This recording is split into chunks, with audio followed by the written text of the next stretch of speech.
মানে আমরা আমরা কোন বাঙালির কথা বলছি? আমি তো বললাম যে যে বাংলা ভাষা যে যারা ধুলিয়ান শামশেরগঞ্জে বাড়ির পর বাড়ি আগুন লাগিয়ে দিল, বাঙালিদেরকে ঘরছাড়া করলো, তারাও তো বাংলা ভাষাতেই কথা বলেছিল। এখানে একজন হিন্দুকে থাকতে দেবো না। অতএব কোন বাঙালি অস্মিতার কথা বলে মমতা বন্দ্যোপাধ্যায় রাস্তা নামছেন আমি বুঝতে পারছি না। রাকেশ, যদি ভিন রাজ্যে পরিযায়ী শ্রমিক হিসেবে কোনো বাংলাদেশে আটক হয়, আপনার কি কষ্ট হয়? আপনার দুঃখ হয়? আপনার মনে হয় যে বাংলাদেশি বাঙালি অস্মিতা নষ্ট হচ্ছে? নাকি আপনার মনে হয় যে এর জন্য আমাদের রাজ্য দায়ী, আমাদের ব্যর্থতা, যে আমাদের এখান থেকে হুড়মুড়ি বাংলাদেশে ঢুকছে এবং গোটা দেশে মিশে যাচ্ছে, রক্তবীজের মতো ছড়িয়ে পড়ছে? এরপর একদিন এমন আসবে যে আমরা পর্যন্ত গেলে আমাদের জিজ্ঞেস করবে যে দিদি আপনি কি কলকাতার নাকি আসলে ঢাকা থেকে এসছেন? অসম্ভব কি কিছু? বলুন। একটা বিষয় খুব স্পষ্ট, সেটা হচ্ছে এই যে বাঙালি শব্দটাকে ডাইলিউট করে দেওয়া, এই কনসেপ্টটাকে ডাইলিউট করে দেওয়া, এইটা কিন্তু দীর্ঘদিন ধরে চলছে। একটা জিনিস খুব পরিষ্কার বুঝে নিতে হবে, বাংলা ভাষায় যে ব্যক্তি কথা বলে সেই বাঙালি নয়।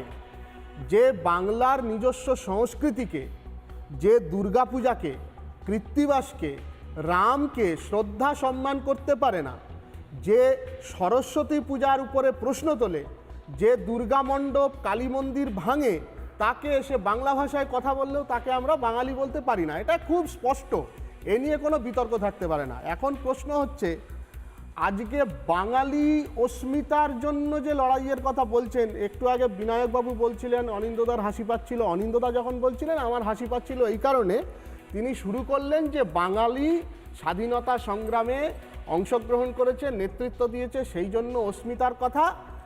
আমার হাসিটা এই জন্য পাচ্ছিল, 2-3 দিন আগেই আপনাদের চ্যানেলেই দেখানো হয়েছে 2023, 2025 পরপর দুটো বছরে মেদিনীপুরের বিদ্যাসাগর বিশ্ববিদ্যালয়ের ইতিহাসের প্রশ্নপত্রে সন্ত্রাসবাদী হিসেবে উল্লেখ করা হয়েছে কাদেরকে? ক্ষুদিরাম বসু, কানাইলাল, এদেরকে।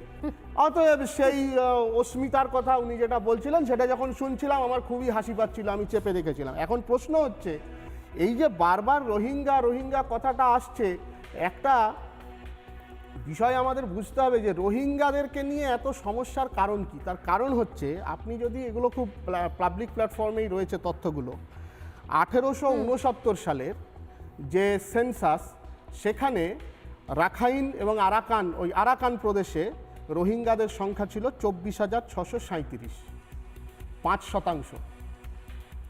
1983 সালে সেই সংখ্যা বেড়ে দাঁড়ালো 5,84,518। তারপর থেকে আমরা সেন্সাসের ডেটা আর পাচ্ছি না, 29%। এবং তারপর থেকে এই রাখাইন প্রদেশে, আরাকান প্রদেশে শুরু হলো অত্যাচার। এবং সেই অত্যাচার কোন জায়গায়?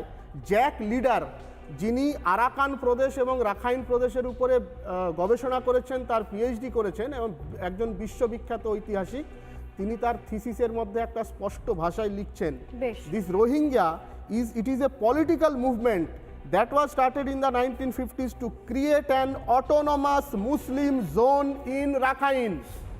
যারা মায়ানমারের মধ্যে একটা অটোনমাস মুসলিম জোন তৈরি করার জন্য আন্দোলন করেছিল, আজকে সেখানকার সরকারের খেদানি খেয়ে তারা এখানে যখন আসছে, আজ থেকে 5 বছর পরে এরা এখানে একই জিনিস করবে, একই জিনিস করবে। এবং শুধুমাত্র এখানে নয়, আমি এই জায়গা থেকে শেষ করবো, সময় একদম শেষ, শুধুমাত্র পশ্চিমবঙ্গ যে থ্রেটের মধ্যে রয়েছে তা নয়।